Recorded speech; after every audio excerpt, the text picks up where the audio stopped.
welcome to episode 243 of the Duke Basketball Report podcast. It is Tuesday, October 27th, 2020. I am your host for this episode. I am Sam Klein. I was not on the most recent episode, and I am sorry for that, so I'm making up to you by hosting today, and I got to attend a little bit of media availability where I got to speak with incoming freshman Jeremy Roach about his transition to college and all the fun stuff going on around the team. So, guys, I'm so sorry that I wasn't able to attend this weekend. It was kind of a hectic weekend, I think, for a lot of us. So we just wanted to make sure that we got an episode out to you because we did have stuff to talk about. But of course, there's always more. That being said, I think I'm monologuing. So let me introduce my partners in crime here. As always, I've got Donald Wine on the phone. Donald, how are you? I am doing all right. It's Tuesday. Not much going on here in DC. We're just kind of, I hate using the phrase, the calm before the storm, but that's what we're in right now with a week left. 1 week. One more week. And Jason Evans is also here. He's in Atlanta. Yeah. So, Sam, I know you couldn't be there on Saturday for us to talk about John Shire. I hope you listened in. Coach Shire had a lot of really interesting. I did, actually. We've talked about this, I think, a little bit offline about how often we actually listen to the show when somebody else ends up editing it, because we kind of split the editing duties, and then after the fact, I think Jason actually listens to the program every time, or maybe close to it. I don't normally, but I did. I downloaded it and I put it at the top of my feed this weekend. I was on a little road trip for the weekend and was able to listen to it in the car. So yes, I enjoyed the interview with Coach Shire. I thought he had a lot of interesting stuff to say. I do have to admit, I want to apologize to both of you and to everyone else out there. I edited the Shire episode and I messed up my music cues. And so there was the Duke band playing over Donald and me talking a couple times during the podcast. I apologize. It is a terrible error it was just, I was moving lots of, I had a lot to move around because we're using so many John Shire sound bites. And when I move stuff around, my music cues went in the wrong place. It's technical and complicated and no one cares. It was screwed up and it's my fault. Hey, at least it was the Duke band, because the Duke band's melodies are always going to carry any episode. Always on topic here. Jason, I'll say you're totally forgiven. Folks, Jason has edited the majority of the episodes of this program that we have done. So no harm, no foul here. Well, small harm, but no foul. We'll let you go with the contact on this one.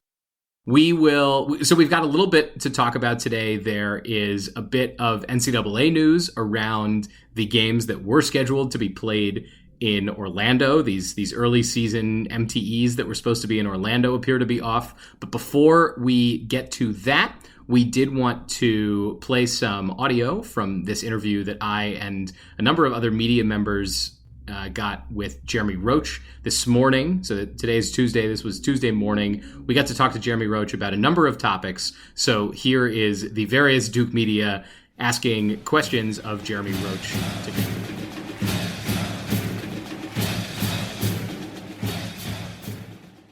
All right, we'll go to Steve Wiseman next. Steve, welcome back. Thanks, Mike. Appreciate it. Jeremy, nice to meet you electronically anyway. I'm Steve Wiseman with the Raleigh News and Observer and the Durham Herald Sun newspapers. How are you doing? I wanted to ask you about what it's like to run this offense at Duke when you have a lot of options. You have a lot of guys away from the basket, not just dump the ball inside and get the basket that way. As you're a point guard and you come up the court, what's that like for you? It's fun. Just to play fast and just to know you got guys on the wing and the bigs that you can kick to, you can dump off to, and they'll make plays too. You got guys like Jalen Johnson, Wendell Moore, Matt Hurt on the wing. It's just crazy to play with guys like that, and it's fun just to play with that kind of talent. Hey, Jeremy. JB Ricks here from Spectrum News 1. Thanks so much for taking out the time. Nice to meet you as well. I got a question for you in regards to, based off of the practices that have taken place so far, who's going to be that go-to guy you think on this team when it comes to crunch time, when you guys need that bucket down the stretch or whatnot? I mean, you guys have plenty of veterans and obviously another stellar freshman class to work with too, but based off the practices so far, who's going to be that go-to guy when it comes to crunch time? I think we got a lot of guys that could be that go-to guy.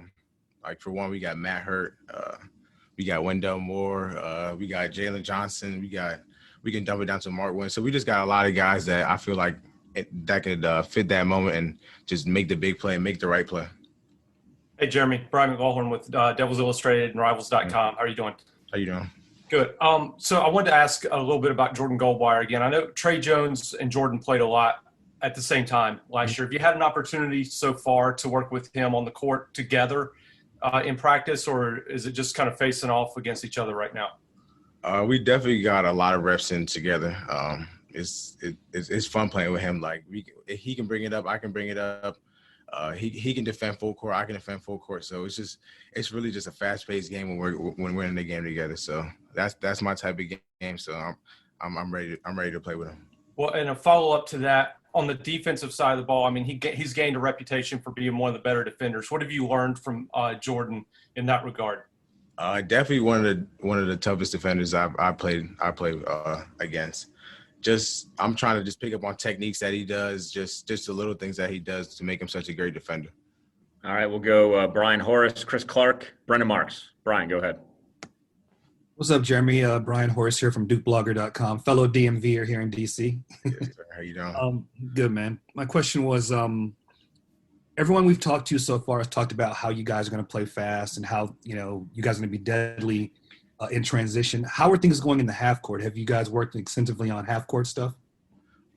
We definitely worked on some half court stuff, but I think the main thing is just spacing out and just we have so many guards that can break people down one on one. We can just break people down, find the open man. We can swing it one more time. It's just so much stuff that we can do in the half court because we have so many guards that can break people down. So we definitely have sets, but if it's really just 4 out 1 and just guards breaking people down. Appreciate it. Thank you, man. Sam Klein, go ahead. Jeremy, who so far have you hung out with the most? Like, who's your best friend on the team? And what are kind of what's the socializing like, especially now that you guys are all limited given the situation around the pandemic? I mean, I'm close with all the guys on the team. Like all the guys on the team are my brothers, but I just say, just because I've had an early relationship with them. Wendell Moore, we played like during my high school years with Team USA. So I probably say I have the closest relationship with him. And how about socializing during the, I imagine you can't see a lot of the other students on campus. Oh, no. I guess mostly just socializing among the team. Yeah, just mostly socializing among the team and managers and coaches and stuff like that. All right, Jeremy, I got one more for you. This came from Jim Sumner. His question was, did Coach K's willingness to start a true freshman at point guard influence your decision to come to Duke? Yeah, it did. But he always told me that the spot would never be given. So I mean, I just had to work my butt off, and if it's right, then he can give me the starting spot. But I don't think it would be like, it's never going to be a locked starting five. Like we have so many guys that can play and be on the floor at one time. So just take it one game at a time.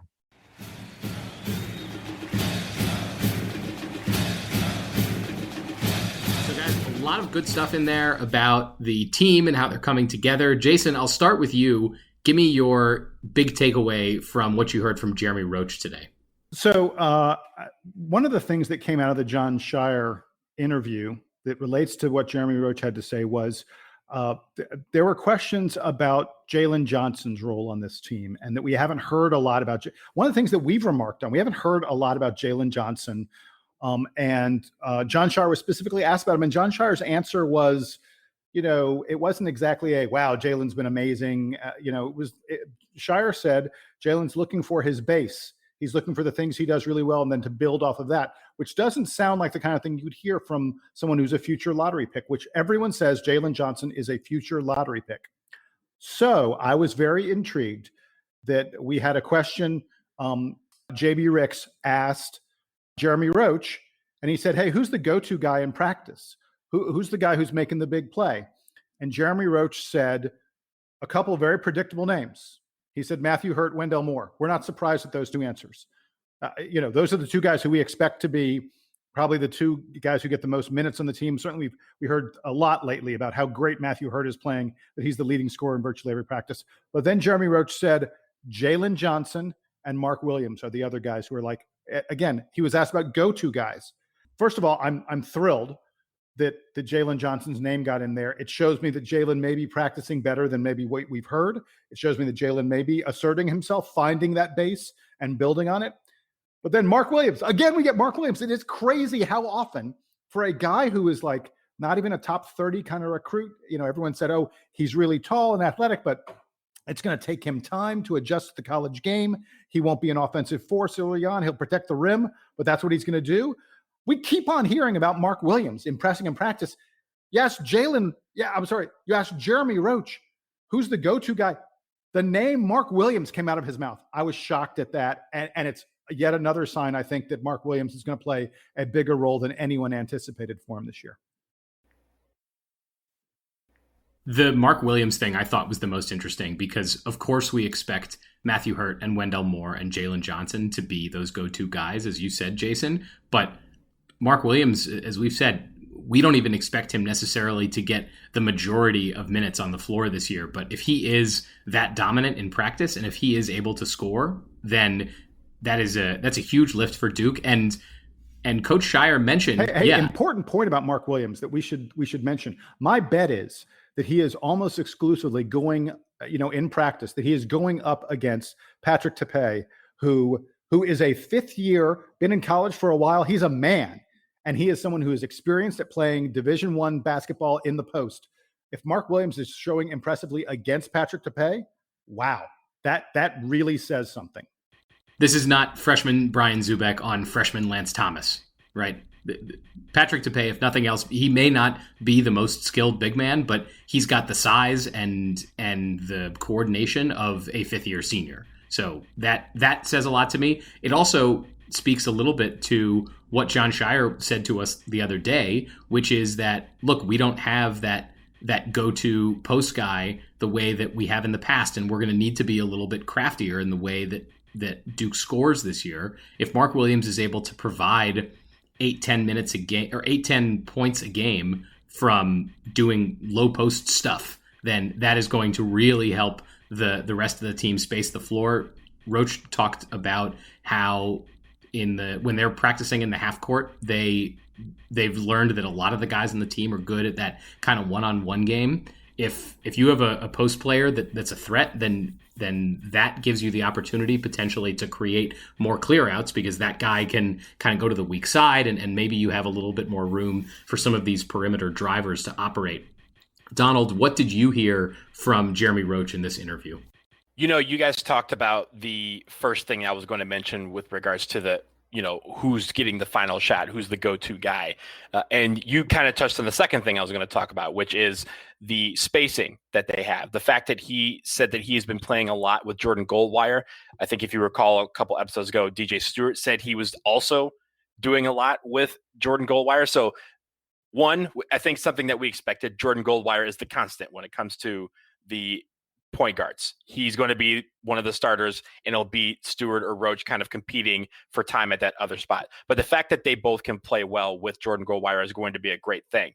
I think the other thing that was interesting when you talked about the spacing that he mentioned that a lot of guys on this team can break teams down one-on-one on the dribble. So it sounds like we're kind of venturing away from something that we haven't really done a lot in the past, which is dribble drive penetration, kicking out to somebody on the wing who, if we have Joey Baker, Matthew Hurt, Jalen Johnson on the wings who can, splash 3-pointers, that makes the dribble drive that much more effective. So I look forward to seeing who is going to be the guy with the ball in his hands when it's clutch time, who's going to be distributing to all these guys, because, when it comes down to it, we have 3 guys who are capable of doing that. It's just a matter of which one Coach K feels, more comfortable with down the stretch. And it's worth noting that while all of us like to think that players fall into handy positional, cubby holes, buckets, as you may say, Coach K has shown Jordan Goldwire played 24 plus minutes per game last year, even though Trey Jones was playing virtually every minute of the game if he could, if it was a competitive game. So, and that was 2 point guards. Coach K has shown repeatedly that he has no problem playing 2 ostensive point guards at the same time. So I'm not at all surprised that point guard Mr. Roach and point guard Mr. Goldwire are playing together on this team. And you'll need that because it's very clear there's going to be times where you're going to need more than one person who can handle the pressure of dribbling up and starting the offense, especially down the stretch. You can't have just one point guard. We've proven over and over again that if you have 2 guys that are capable of bringing the ball up, setting an offense, and executing it, that makes the defense have to be on their toes even that much more, because it's not like you can force the ball out of one guy's hands and break the entire offense down. You just force it into the other guy's hands or the third guy's hands, and the offense still continues. And we're going to see with all those different guards that Duke has, a lot of different combinations of scoring, ball handling, driving, like all the different guys that Duke can throw out at guard means that teams have to prepare for all of these different combos. Like Jeremy Roach said, he can play with Wendell Moore. He can play with Jordan Goldwire. So I think it's going to be interesting to see all of that, kind of shake out over the course of the season. The one other thing that I thought was just fun was how I got to ask Jeremy Roach about his relationships on the team and how that's developing. He mentioned, I think in another question, that the team, they're still trying to get to know each other. The chemistry isn't entirely there yet, but that he's gotten really close with Wendell Moore, which is awesome because Moore, of course, will be one of the key players that he's in the backcourt with. And that even though the team don't get to socialize much with the rest of the Duke student body, at least they're getting to know each other and the team managers and the coaches. And, selfishly for us as fans, those are the relationships that are most important. So let them spend more time together. I think that's fun, although it does obviously come at the detriment of them getting the sort of full Duke experience. That's going to be important because, as we've talked about throughout the summer, the end of the semester is coming up. By this time next month, the entire rest of the student body will be gone for the winter, or at least for the Christmas holiday.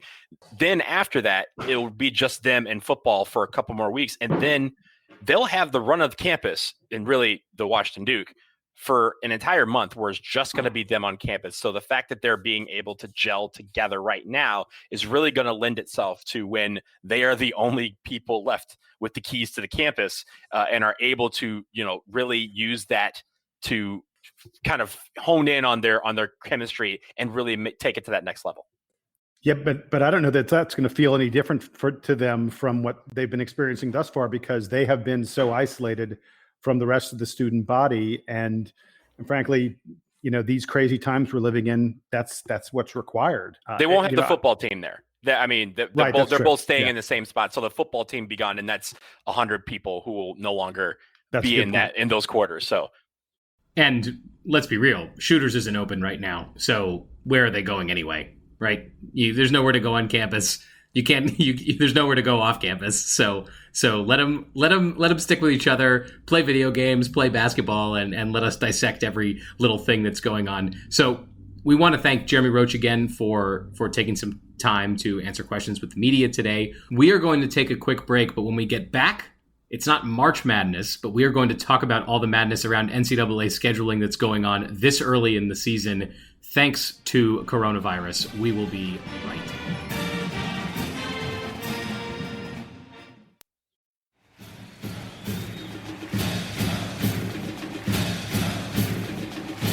As I mentioned before, there was reporting this week from, I think it first came from The Athletic, but then all the major college basketball news outlets were reporting about how the Walt Disney Company, who of course owns ESPN and the Wide World of Sports, down in Orlando, where they've been playing all the basketball games and where they had been planning to play a lot of college basketball games here in the next month, announced that the Walt Disney Company decided that they were not comfortable with the various COVID protocols that the teams that were coming to play in these events were going to be using prior to arriving. And then upon their arrival, the company really wants to kind of button up the bubble that they've got going down there in Orlando. So all of the college basketball games that were scheduled to take place in Orlando, which was, if you hadn't been following, pretty much all of the marquee early season events were going to be happening in Orlando. They're now all off.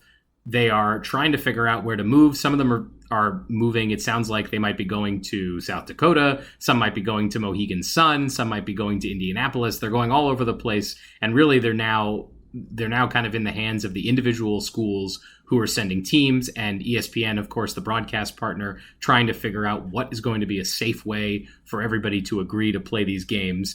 It obviously throws Duke's schedule into a bit of a loop because Duke's marquee game in the early season was going to be the Champions Classic against Michigan State. That game, among many others, was one that is now going to have to move. So, Donald, any thoughts on this about how we're going to be scrambling here right before the season starts to get things scheduled? I'm sure that the coaching staffs are feeling a little bit of pressure because they don't know what games they're preparing for yet, and they're supposed to be starting the season in under a month. Yeah, and it's interesting, right? Yeah, I think when we heard this news first, they mentioned whoever was mentioned, I think it was Matt Norlander was the tweet that we saw, made specific note of the fact that they were trying to do something to salvage the Champions Classic. This is just me guessing here, very uneducated guess at this point, because who knows what's going to happen. But I would not be surprised if they go back to the United Center where the 2020 Champions Classic was already pre-scheduled to be. Why I say that? Because the NBA is now shooting to start their season on December 22nd, and this will be a nice dry run for the Bulls to figure out how they would be able to move operations into their own facility for the 2020-2021 NBA season. So I would expect that to happen. But when it comes to all these other multi-team events, really the breakdown came with the conferences. And we've talked about the fact that these conferences have had different strategies, they've had different approaches, they've had different regulations, they've had different rules about how they combat the coronavirus and keep everything safe.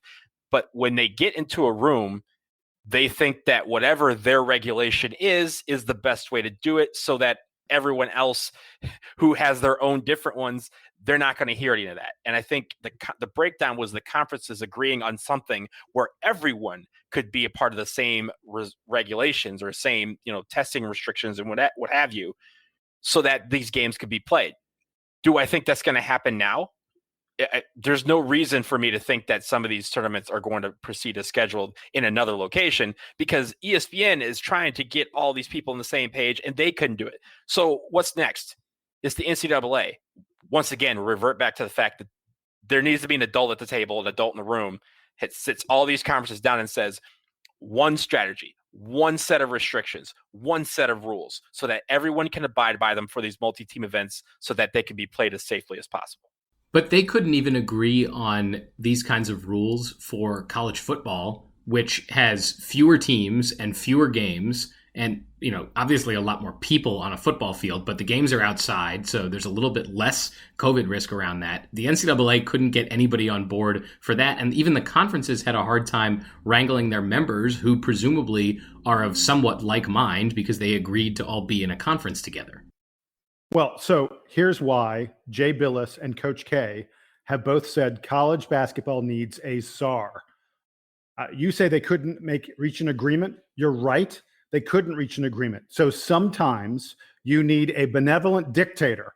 I love that term. You need a benevolent dictator to say, okay, I don't need you all to reach an agreement. I'm making the decision for everybody, and this is what we're going to do.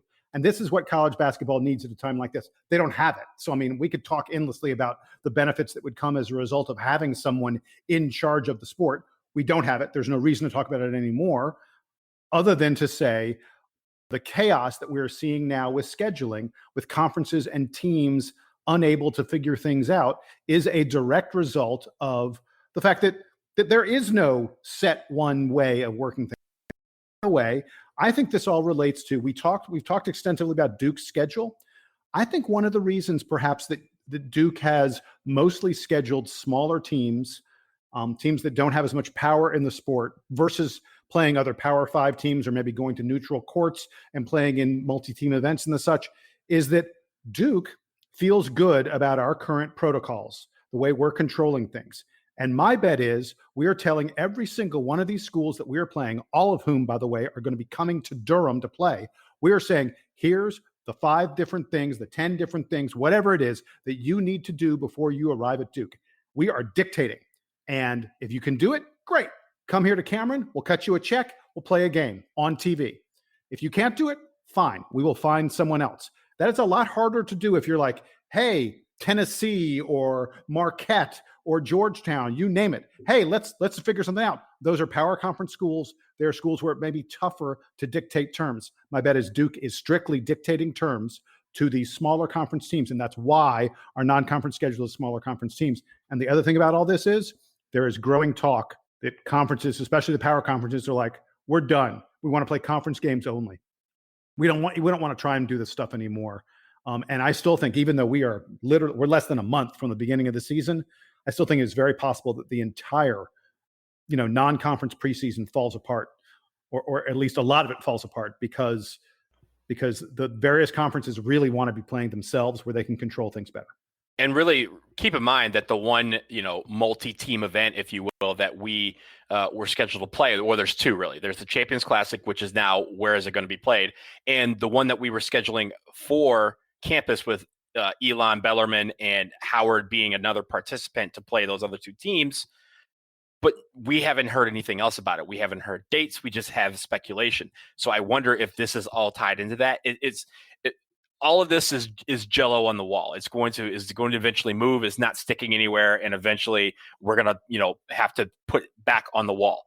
So I think these sort of things is all fluid, and it's going to be interesting how it rolls out the next few weeks. Can I? Did you say Jello on the wall? Oh yeah, Jello on the wall. I've heard of spaghetti. I haven't heard of Jello on the wall.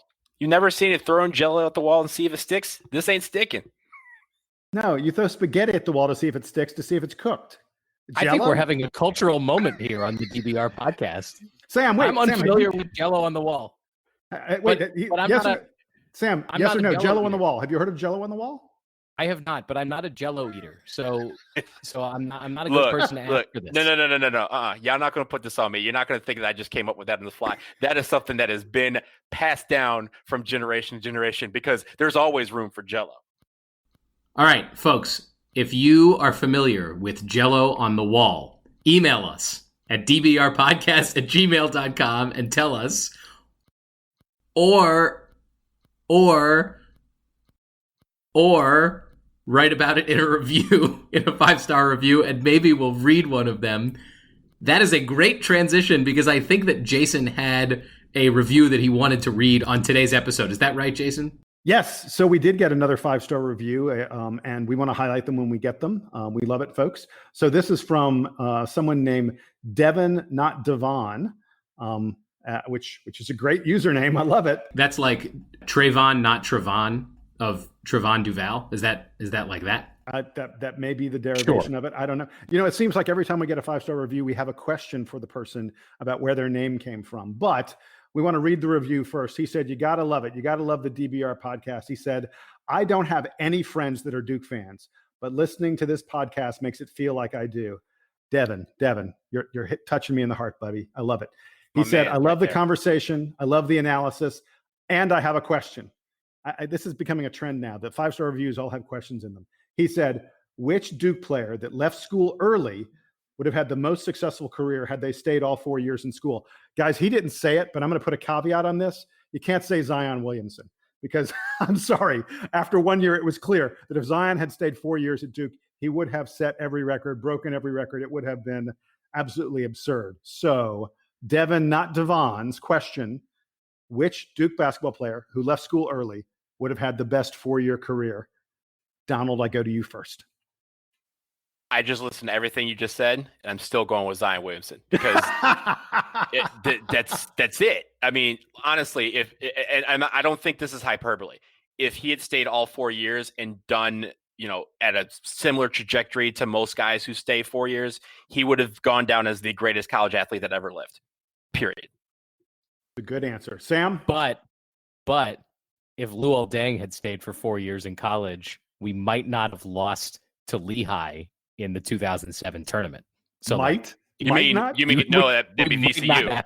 That'd be VCU. Oh, to VCU, not Lehigh, to VCU. Ugh. Let's see. Luol Deng's I think Luol Deng's actually probably an underrated one because he's sort of proper one and done era.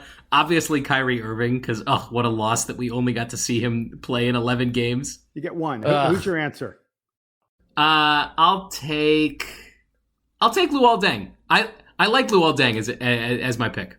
So I thought about this a little bit, and I want to give you two other ones that haven't been mentioned so far who I really considered: Corey Maggette and Elton Brand. Corey Maggette, I mean, like, dude was ridiculous as a freshman. Elton Brand was clearly far and away best player in college basketball as a sophomore, and had he stayed, you saw what he did in the pros when he reached the NBA. You know, outstanding career. He would have been completely dominant. But the guy I'm taking is Jason Tatum, because I believe, unless my math is incorrect, Jason Tatum, who was second team All NBA. I'm sorry, was he third team? He was third team All NBA this year. Should have been second team. Jason Tatum, who was third team All NBA this year, would have been a Duke senior this year had he not been in the NBA for the past 3 years. So if you're good enough to be one of the 10 to 15 best players in the NBA, I shudder to think of what you would have done had you stayed at Duke for those years instead. I actually think that Jason Tatum's the right answer here. I think you got that right. Look, once again, this is another question, just like the last one that Storm Runner of Hershey Park gave us. This is another one where you could have literally had, 10 different answers, and 10 different answers would have been like, yeah, okay, cool, I can see that. Because all those guys that we just listed, I was just like, yeah, cool, I could definitely, I could rock with that answer. There is no answer, that possibly could have come up with, like, realistically, that would have given us pause and had cause for debate. Some more names that we never mentioned in this discussion: Tyus Jones, Marvin Bagley III, RJ Barrett, because he played on the team with Zion Williamson, but RJ Barrett, would have only been a sophomore this year. So how about Justice Winslow? Had he played Justice 4 years? Winslow, really good. He would have owned teams. Oh, it would have been ugly. Jaleel Okafor. I mean, there's All a right, bunch of guys. I want to wrap this up. Donald just made reference to it, but I had to come back on because I didn't get to come this weekend and apologize to DBR fan Stormrunner, who I trashed a little bit on the show for saying that Stormrunner was not the best roller coaster at Hershey Park. And it turns out that user Stormrunner did name himself after the Stormrunner ride at Hershey Park. So apologies to you, my friend. Live your best life and pick your favorite roller coasters. Don't mind me, but thank you for listening to the show. Let's see what else we got here. I also meant to mention on the last episode that I was on that it was my dad's birthday that day, and my dad is my favorite Duke fan that I know. So here's a late happy birthday to him. You did mention it. You said it was his birthday. I did say that? Okay, good. Yep. Well, I'm saying it to him again because he's just that great of a guy. Never too many. Never. Hey, I am a father. My sons don't tell me happy birthday enough. So, Sam, good for you. Happy birthday again, Mr. Klein. My one last request of DBR fandom. We will actually be back later this week because we have some more fun interviews to run, some very fun interviews to run. But my one ask of DBR Nation out there, if you are a U.S. citizen, you have one more week to vote. You probably have many options for voting. They might be on Election Day. They might be before Election Day. We encourage you strongly to go exercise your democratic privilege and your duty as a citizen and go vote. I did it today at an early voting site here in Boston, and it was very exciting. And that's all I have to say about that. Anybody want to echo my request that everyone go vote? 100%. I have already voted as well. Same. I voted a few weeks ago. Turned in my mail-in ballot. Let's go, guys. Let's get it. Let's go. All right. Whoever it is you support, go vote. It's very important. All right. With that, we will be back later this week. We have more interviews to do. I guess maybe we want to talk about the football game this weekend, but things are just going downhill quickly for the football team. Mark Gilbert has announced that he's going to be nursing injuries until the end of the season and dropping out of the team and preparing for the draft. So that's a huge bummer to the Duke defense. We will come back on and talk about that, probably just recap the game this weekend against UNC Charlotte. But until then, for this episode of the Duke Basketball Report podcast, for Donald Wine, for Jason Evans, I'm Sam Klein. Duke Band, take us home.